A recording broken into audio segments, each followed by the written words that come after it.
दोस्तों, इस कहानी की शुरुआत होती है धरती के उस समय से जब पूरी धरती बर्फ से कवर हो चुकी थी। जीवन मानो ना के बराबर था। हर जगह सिर्फ बर्फ ही बर्फ थी। लोग जिंदा रहने के लिए धरती के अंदर घर बनाकर रहा करते थे क्योंकि वह थोड़ा गर्म होता था। लोगों के मन में हमेशा यह आस रहती थी कि एक न एक दिन वह समय आएगा कि वह फिर से सूरज की रोशनी देख पाएंगे। तो इस मूवी का नाम है द कॉलोनी, जो कि 2013 में रिलीज हुई है। कहानी को आखिरी तक देखिएगा क्योंकि यह कहानी बहुत ही मस्त रहने वाली है। और हाँ, चैनल पर विजिट करके सब्सक्राइब कर लो और कई सारे वीडियोस पड़ी हैं, जब मन गए उठा के देख लेना। तो चलो कहानी की शुरुआत करते हैं। कहानी की शुरुआत होती है बर्फ नीचे बनी एक कॉलोनी से, जहाँ पर उनके एक सिक्योरिटी का अलार्म बजता है। जहाँ पर दो लोग किसी चीज से डर के भाग रहे थे। वे जल्दी जल्दी करके दरवाजे तक पहुँचते हैं, लेकिन अफसोस वह दरवाजा बंद था। उन दोनों के पास कोई और रास्ता नहीं था। इसी की वजह से जो चीज उनका पीछा कर रहे थे उसने उसे मार दिया। जिसके बाद इसकी कहानी शिफ्ट होती है इसकी दूसरी बस्ती में, जहाँ पर सैम नाम का लड़का बाहर सैटेलाइट का एंटीना सेट कर रहा था।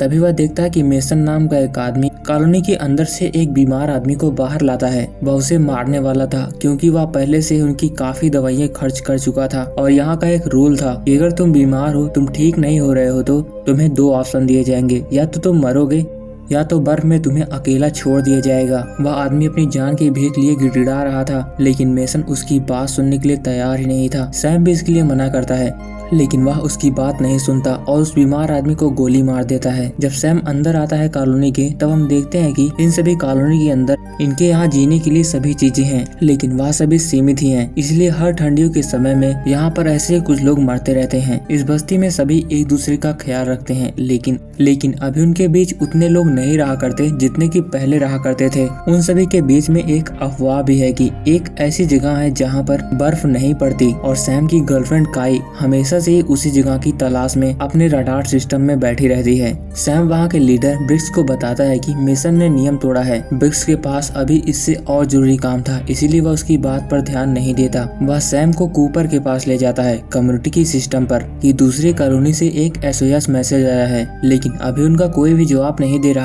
ब्रिक्स ने कूपर से कहकर एक इमरजेंसी मीटिंग बुलवाई और इधर ब्रिक्स मेसन के पास जाकर उसे डांट लगाता है कि उसने उसके नियमों का उल्लंघन किया। इधर सैम विक्टर के पास जाता है, जो कि जानवरों का ख्याल रखा करता था। विक्टर सैम को बताता है कि इस बार खरगोश ने बच्चे नहीं दिए और जो भी दिए थे वो सारे मारे गए, उनमें से एक जिंदा है। सैम को इस बात की चिंता होने लगी कि इस बार खाना कम पड़ सकता है, जिसके बाद सभी इकट्ठा होकर मीटिंग में पहुँचते हैं। मीटिंग में ब्रिक्स बताता है कि कॉलोनी 5 से एक SOS मैसेज आया है, तो हमें कुछ लोगों की जरूरत है जिसके साथ मैं जा सकूँ वहाँ पर। सैम और ग्रेडन नाम का एक लड़का वहां जाने के लिए तैयार था और इन तीनों की टीम बन गई और ब्रिक्स ने काय को वहां की जिम्मेदारी सौंपी। अगले दिन वे तीनों अपना सारा सामान लेकर सर्वाइवर्स का कॉलोनी के बाहर निकल जाते हैं, जहां पर हम देखते हैं कि चारों तरफ एक सफेद चादर ओढ़ी हुई थी और बर्फ के बीच सफर करना उनके लिए कुछ ठीक नहीं था, क्योंकि इतनी तेज सर्दी कभी भी उनकी जान ले सकती थी। एक शहर से गुजरते हुए उन्हें एक मौसम बदलने वाली मशीन दिखती है, लेकिन वह अफसोस बंद थी। उन्होंने उसके चलाने की भी कोशिश की, लेकिन वह ठीक नहीं हुई।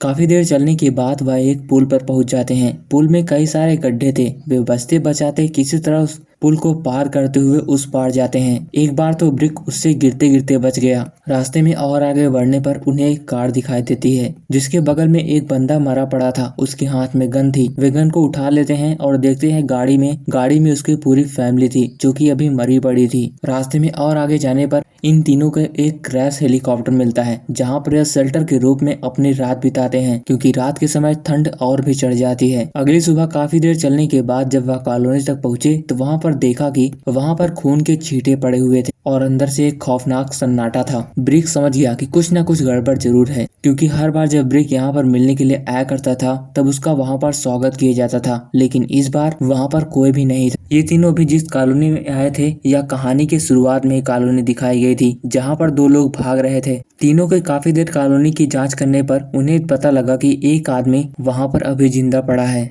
वह इन तीनों को देखकर डर जाता है, लेकिन यह तीनों उसे संभालते हैं कि हम तुम्हें मारने नहीं बल्कि तुमसे पूछताछ करने के लिए आए हैं। वह आदमी उसे बताता है कि मैं 3-4 दिन से इसी कमरे में बंद हूँ और मुझे नहीं पता कि बाहर क्या हुआ, लेकिन मैंने कुछ समय पहले अपना सर्वर ठीक किया था। मुझे एक वहाँ पर मैसेज मिला जिसमें कि एक आदमी एक मशीन दिखा रहा था और वह मशीन एक ऐसी जगह पर थी जहाँ पर बर्फ नहीं थी, लेकिन वह मैसेज बीच में ही कट जाता है और उन्हें कुछ बात का पता भी नहीं लग पाता। इसलिए हम सभी ने एक टीम भेजी थी वहाँ पर जाँच करने के लिए, लेकिन वापस कोई भी नहीं आया। जो भी आया वह अपने साथ एक मुसीबत ले आया और उसी मुसीबत ने आज इस कॉलोनी का ये हाल कर दिया। सैम उस आदमी को नक्शा दिखाकर पूछताछ करता है। ब्रिक्स उसे वहाँ से चलने के लिए भी कहता है, लेकिन वह आदमी वहाँ से जाने के लिए तैयार नहीं था क्योंकि वह बहुत ज्यादा डर चुका था। वह आदमी उनके साथ नहीं आया, इसीलिए वे सभी फिर से एक बार कमरे से बाहर निकलकर वहाँ की जांच करने लगते हैं। जैसे जैसे वे आगे बढ़ते जा रहे थे वैसे वैसे वहां पर एक चीख सुनाई दे रही थी। उस आवाज का पीछा करते करते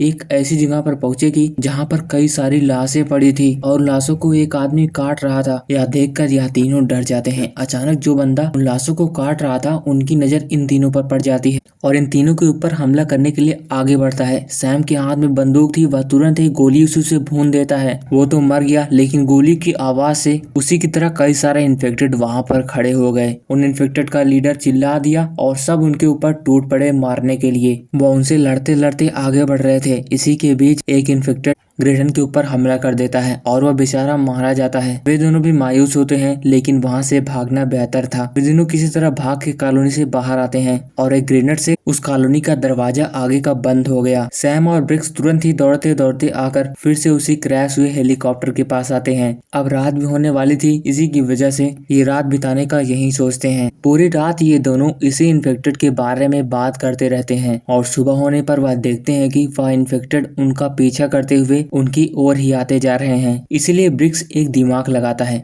वह तुरंत ही उस पुल के पास भागता है ताकि वह उसे ब्लास्ट करके गिरा सके, नहीं तो वह इन्फेक्टेड उनकी कॉलोनी तक पहुंच जाएंगे और वहां पर सबको मार देंगे। वे पुल पर एक डायनामाइट लगाकर दूर हट जाते हैं, लेकिन वह डायनामाइट हवा की वजह से बुझ जाता है। ब्रिक्स डिसाइड करता है कि वह फिर से जाकर उसे जलाएगा।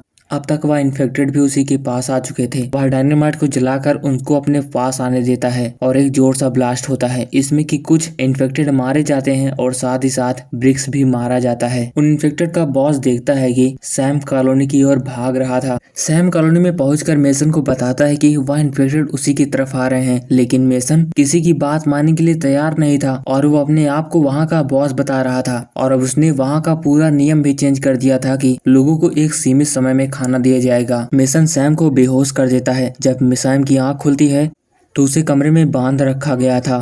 तभी वहाँ पर एक छोटा सा लड़का आता है और उसे चाबी देता है। वह चाबी उसकी हथकड़ी थी। सैम तुरंत ही अपनी हाथ खोलकर काई से मिलने के लिए जाता है और वह बताता है कि तुम अपने रडार में चेक करो कहाँ पर वह मशीन छुपाई गई है। काफी देर ढूंढने के बाद आखिरकार ऐसी जगह मिल जाती है जहाँ पर बर्फ नहीं पड़ी थी और सैम जाकर बीज चुराकर उस जगह के लिए निकल जाता है। वे दोनों वहाँ से भाग ही रहे थे और सभी को बताने जा रहे थे कि वहाँ पर बर्फ नहीं है। तभी वहाँ पर मेसन आ जाता है। तभी बाहर से जोर सी आवाज आने लगी। सभी लोग सिक्योरिटी कैमरा के पास पहुंचे, जहाँ पर उन्होंने देखा कि वह इन्फेक्टेड अब इनकी कॉलोनी के ऊपर हमला कर चुके हैं। मेसन ने कूपर को आदेश दिया कि जितने भी लोग गोली चलाना जानते हो सबको हथियार दो और तुरंत ही सिक्योरिटी बढ़ाने के लिए कहो, और जो लोग गन नहीं चलाना चाहते वो सेफ रूम में जाएं। जिनके पास गन थी वह तुरंत ही हॉल रूम में आ गए। कुछ देर तो सन्नाटा रहा, लेकिन एक करके वह सभी इन्फेक्टेड उनकी ओर बढ़ने लगे। हर तरफ से वह इन्फेक्टेड अब उनके ऊपर वार पे वार करते जा रहे थे। सभी लोग अपनी जान बचाने के लिए इधर-उधर भाग रहे थे और काफी लोग तो मारे भी जाते हैं। मेसन जाकर तुरंत ही एक सेफ रूम में छुपता है और सैम और काई को अंदर आने से मना करता है। तभी एक आदमी धक्का देकर उन दोनों को भी अंदर आने देता है और इसके साथ ही उनके साथ एक इन्फेक्टेड भी आ गया था। वे सभी उसे मार देते हैं, लेकिन अब इन्फेक्टेड का जमावड़ा गेट के बाहर था। वह कभी भी उस दरवाजे को तोड़ सकते थे, इसीलिए वह तुरंत ही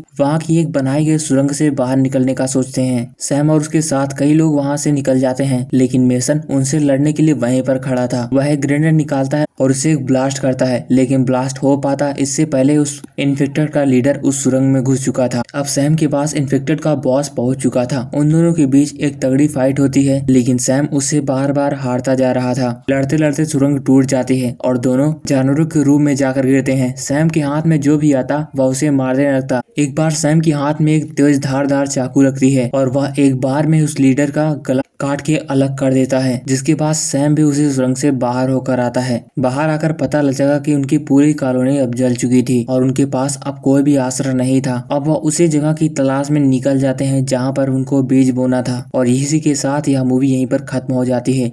उम्मीद करता हूँ कि आपको यह मूवी पसंद आई होगी। तो ऐसी मूवी के लिए चैनल को सब्सक्राइब कर लीजिएगा, वीडियो को भी लाइक कर दीजिएगा और कई सारी मूवी पड़ी हुई हैं जाकर देख लेना। मिलते हैं किसी नेक्स्ट स्टोरी में, तब तक के लिए बाय बाय।